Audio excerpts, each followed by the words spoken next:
We think there will be recession in certain pockets. Again, this is something that everyone is looking at and saying, how do we manage it?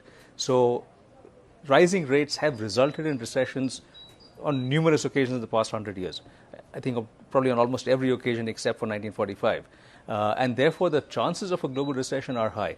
But given the fact that central banks also have found a way to address many other issues that have come their way in the last few years, my sense is, again, I'd be cautiously optimistic on that front. And you mentioned that the rising commodity prices as well, inflation is running rampant in many parts of the world. Are you able to pass those costs through to your customers at this point?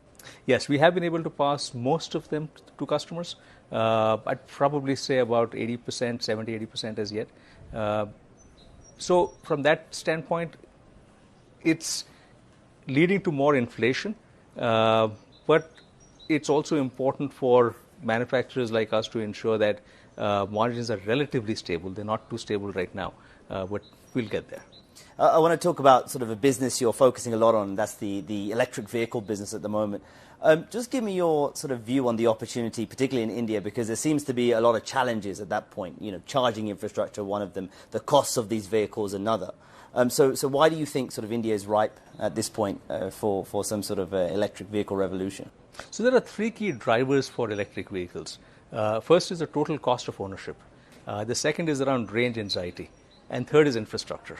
So I'd take it in two parts. First, three-wheelers. For three-wheelers, all of these factors have been addressed. And we have a three-wheeler business that's been non-electric and electric. And we've seen a significant shift in the last year. So it's gone from a 25% electric as a percent of total portfolio to 65%. We also have a 70% share in the three-wheeler EV space. So this is one that will take off.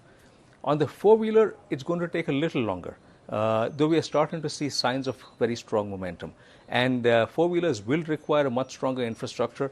Battery swapping is going to be very difficult for four-wheelers, and therefore we will have to also ensure there's a significant range for the vehicles. But we've got plans in place for a very sizable range of cars that or SUVs that we will put out. A lot of that is going to be revealed in the July-August timeframe, and that really should put us back into a strong leadership position in EV.